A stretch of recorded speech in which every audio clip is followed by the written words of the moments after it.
விஸ்வாமித்திரரும் வசிஷ்டரும் இந்திரனை காணச் செல்கின்றார்கள். இனி நடப்பதை பாருங்கள்.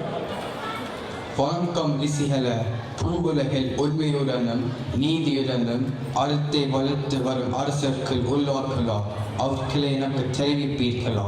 தாங்கள் கூறியபடி எல்லா அறநெறிகளும் அமைய பெற்றவன் அயோத்தி நாட்டை அரசு புரியும் அரிச்சந்திர மன்னன் ஒருவனே ஆவான். இல்லை, நீர் கூறியது தவறு. அரிச்சந்திரன் எல்லா பாவங்களுக்கும் உட்பட்டவன்.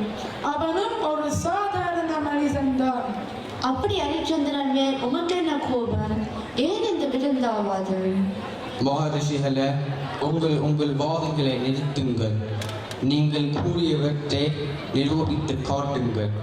அரிச்சந்திரன் அறநெறி இல்லாதவன் என்று விஸ்வாமித்திரர் நிரூபித்து காட்டினால் அதற்கு பதிலாக நான் என் தவம் அனைத்தையும் இழப்பேன். இது உறுதி. முனிவரே, நான் கூறியது தவறு என்று நான் தோற்று போய் விட்டான். என் தவ வலிமையின் பாதையை உமக்கு தருகிறேன். இது உறுதி. சரி சரி, இருவரும் சென்று வாருங்கள். எப்படியாவது அரிச்சந்திரன் ஒரு பொய்யன், அறநெறி இல்லாதவன் என்று நிரூபித்து காட்ட வேண்டும். ஏய் வாயு காவலனே, நான் வந்திருப்பதாக அரிச்சந்திரனிடம் அறிவித்து விடு. வாருங்கள் மகரிஷி, அடியேனை காண தாங்கள் வந்ததன் காரணம்? தேவர்களும் முனிவர்களும் செய்ய முடியாத மிகப்பெரிய யாகம் ஒன்றை செய்ய எண்ணியுள்ளேன். அதற்கு பெருமளவு பொருள், செல்வம் தேவைப்படுகிறது.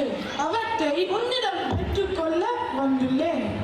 அப்படியே ஆகட்டும் மகரிஷி.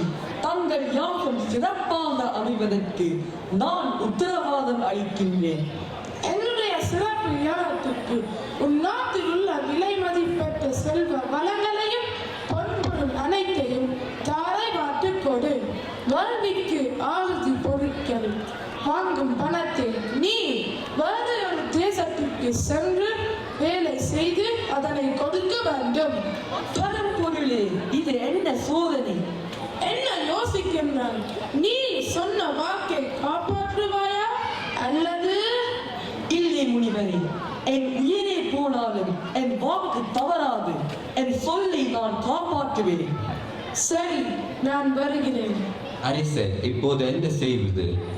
அமைச்சரே, நான் என் மனைவி மகனுடன் காசி நாட்டுக்கு சென்று அங்கு கூலி வேலை செய்து மாமுனிக்கு நான் கொடுத்த வாக்கை காப்பாற்ற வேண்டும்.